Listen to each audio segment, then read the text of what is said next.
It's the end of Finance Day here at COP27. We haven't heard the big headline announcements we had last year, but the industry says there's a reason for that. They've been beavering away under the radar and are here to accelerate that. The big theme of today has been how to actually implement those commitments from last year and how to mobilise finance for developing economies. It's encouraging to see the industry and policymakers working together, but is it enough? Let's hear what sustainable finance experts from Impax, 91 and Rathbone Greenbank have to say about Finance Day. So last year, Natasha, was about the big announcements. It was the first time the finance sector pitched up at COP in size. It's the first time the US Treasury Secretary had ever been to a COP. So it was about the pledges. It was the large quantums of capital that were being committed to fighting climate change. We spent the last year trying to figure out how to do that, and it's a lot more complex than making the pledge to do it. So what you're seeing this year is much more granular stuff around how we do this, about getting carbon markets functioning on the African continent, about the type of capital flows needed to finance transition across emerging and frontier markets, about how we assess transition in the big developed market countries. So much less exciting than the pledges of 2021.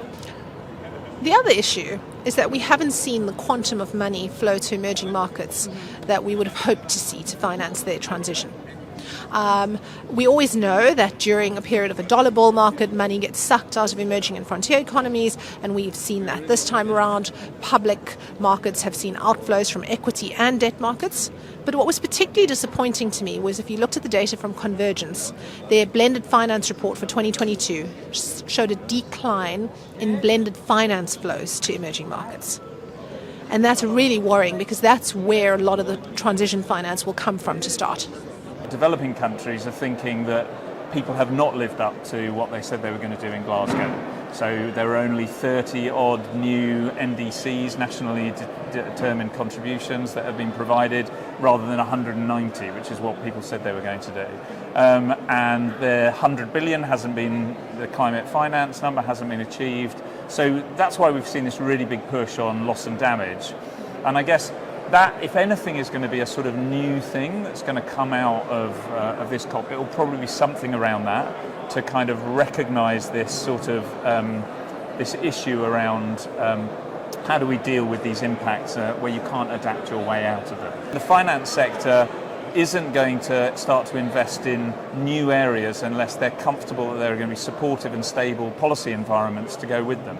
So what we want to see is a much more sort of recognition that you need the public and the private moving together. So the event that I went to last night was organised by the UNFCCC Secretariat. It was the second of a private sector climate finance dialogues. And what was really interesting was that it gave the opportunity to talk to negotiators around what good national policy looks like.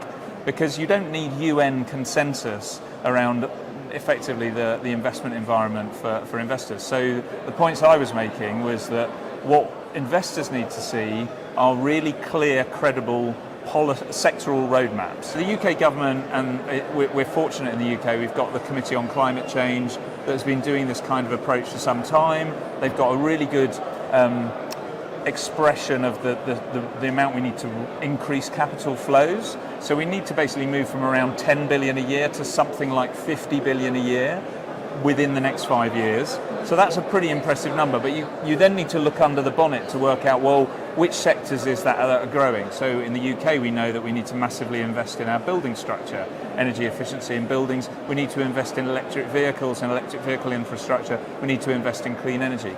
So investors have an idea about where those opportunities are going to be, and then they can try and sit down and work with governments on how to address those. You know, today has been very reassuring. Certainly the meetings that I've been in today are looking at all those sorts of coalitions to really mobilise lots of different finance. And we have to realise that it's going to come in lots of different ways, the finance, to be able to sort of unlock the potential for certainly the developing countries to advance with climate action.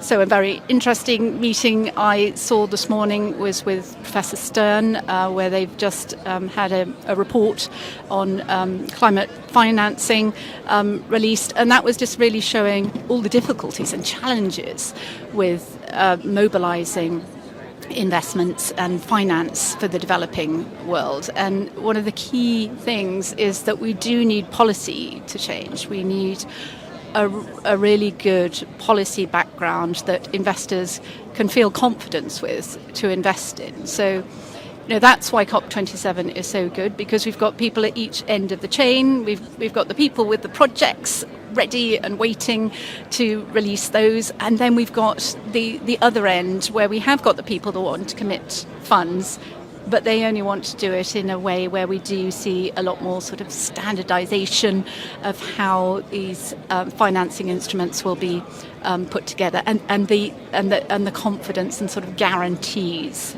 with them. So a real focus on de-risking a lot of these investments.